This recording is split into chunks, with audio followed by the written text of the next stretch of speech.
So, apparently, I have this thing for talking about two-part episodes. This time, we're dealing with the spell Starlight Glimmer used to get revenge on the main six. It was a brilliant culmination to a season-long, nail-biting Where's Waldo setup, second only to Where's Derpy? Where's Muffins? Bubbles?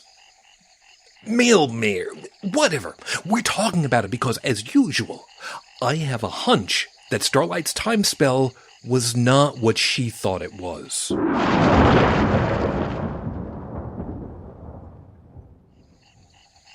Short recap first.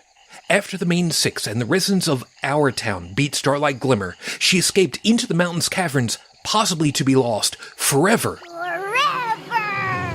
Yes, but she stalks Twilight Sparkle over the course of the following season, popping up in a few places, from behind a menu in the cafe to behind a bush, doing what any good villain should do. Get information. And finally, when Twilight and Spike return home from a presentation about the way the sonic rainboom influenced the main six's cutie marks, there's Starlight, smug as can be, sitting on a throne. She casts a spell on the cutie map that opens a hole in space, crumples and throws away the spell parchment, then levitates herself into the hole and disappears. Starlight throwing away the parchment was using the Batman gambit, knowing that one of them would touch it, reactivate the spell, reopen the hole, and pull them in. Good bit of villain training there. The hole brings Twilight and Spike to Cloudsdale, but apparently back to the time when Rainbow Dash was about to make her first sonic rainboom as a filly. Starlight's plan? Prevent the sonic rainboom from ever having happened by disrupting the race any way she can, thereby preventing the main six from acquiring their cutie marks and preventing the six friends from having their close bond.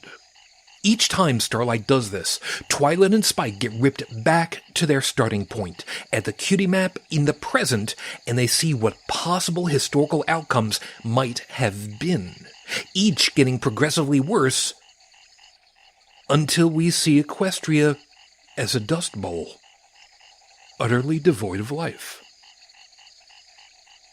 Now, I would find it utterly fascinating to go through and examine all 7 of the timelines depicted, but we're going to talk instead about why they don't matter at all.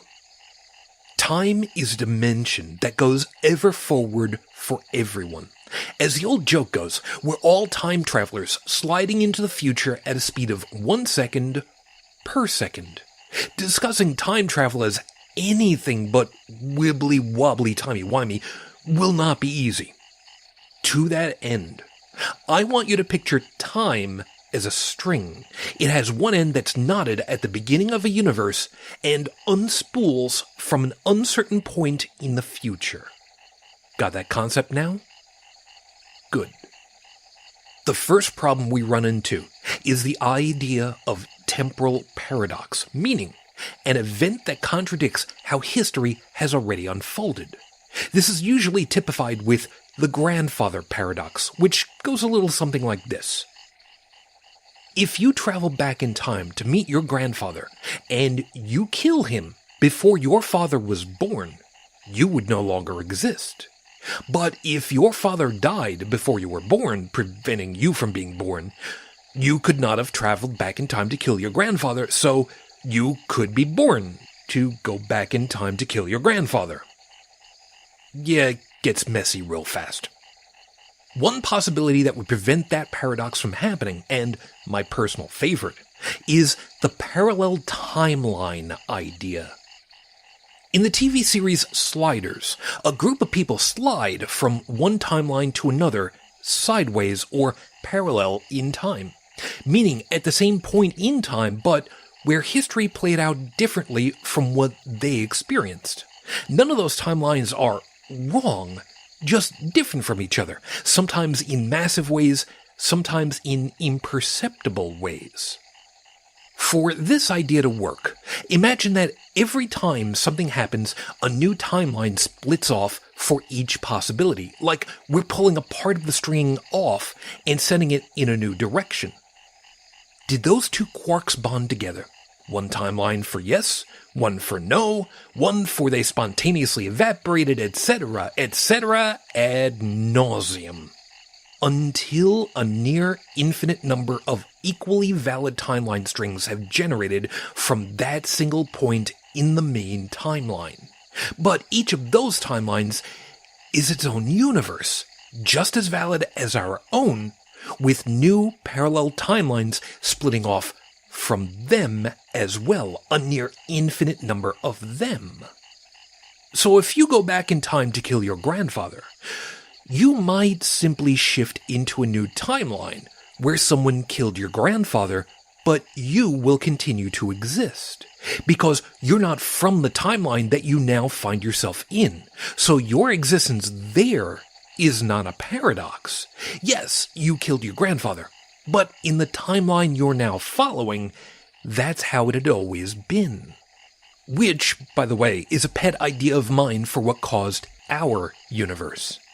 If time travel is possible, and this sliders model is valid, then an infinite number of time travelers could have gone back in time, exited into normal space-time at the same instant, annihilating each other, causing the Big Bang that kick-started the universe. With me so far? Well, I'm impressed. Okay, going on. There is a term for the idea I just gave you, and it's a mouthful. Retrocausality. The idea that the traditional cause-then-effect model isn't always the way things work. Something might happen, the effect, before the cause has even been set in motion.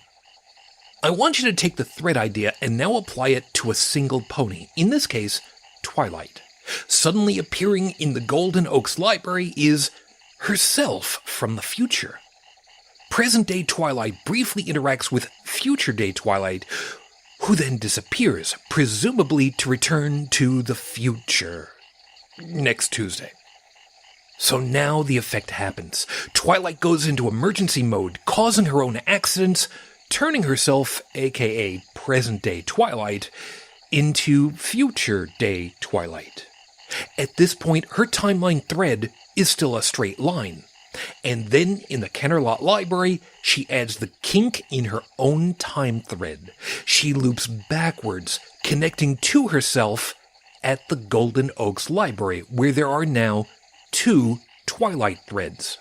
Past-day Twilight, who is being visited, and present-day Twilight, who just appeared. She's there for only a short time, events playing back as they had when she was the one being visited, and future-day Twilight returns to her present in the Canterlot Library and realizes that what happened had to happen because that's the way it happened. And all this mind-bending minutia is groundwork for me to say, this proves to me that Starlight Glimmer's cutie map spell was not a time spell and would not have altered the main six's history. What I just described is how time would have to work in the MLP verse. Only one timeline from beginning to end, and everything happens the way that they do because they have to. When Starlight Glimmer takes Twilight and Spike back through the Sonic Rainboom moment the first time, Starlight freezes Rainbow Dash before the Rainboom happens, sending Twilight and Spike to the Crystal Empire War timeline.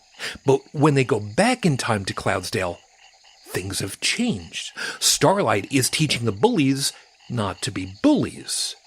And may I just say, wow, that was a great piece of creepy writing, making Starlight's villainy an appealing proposition? More villains like this, please. And that's where I figured something was wrong. There was no temporal continuity. There should have been multiple Starlights, and multiple Twilights, and multiple Spikes, all interacting with each other, making each timeline thread loop onto each other. There are 7 loops through the failure of the Sonic Rainboom, each unique, but that shouldn't have been. Because if all 3 returned to the same point in time over and over again, at best, they would have all interacted with each other, fumbling and bumbling each failure, or Worst case, materializing within themselves and, well, annihilation. What Starlight did was create a pocket universe, independent of the main timeline thread, where she effectively created her own artificial reality.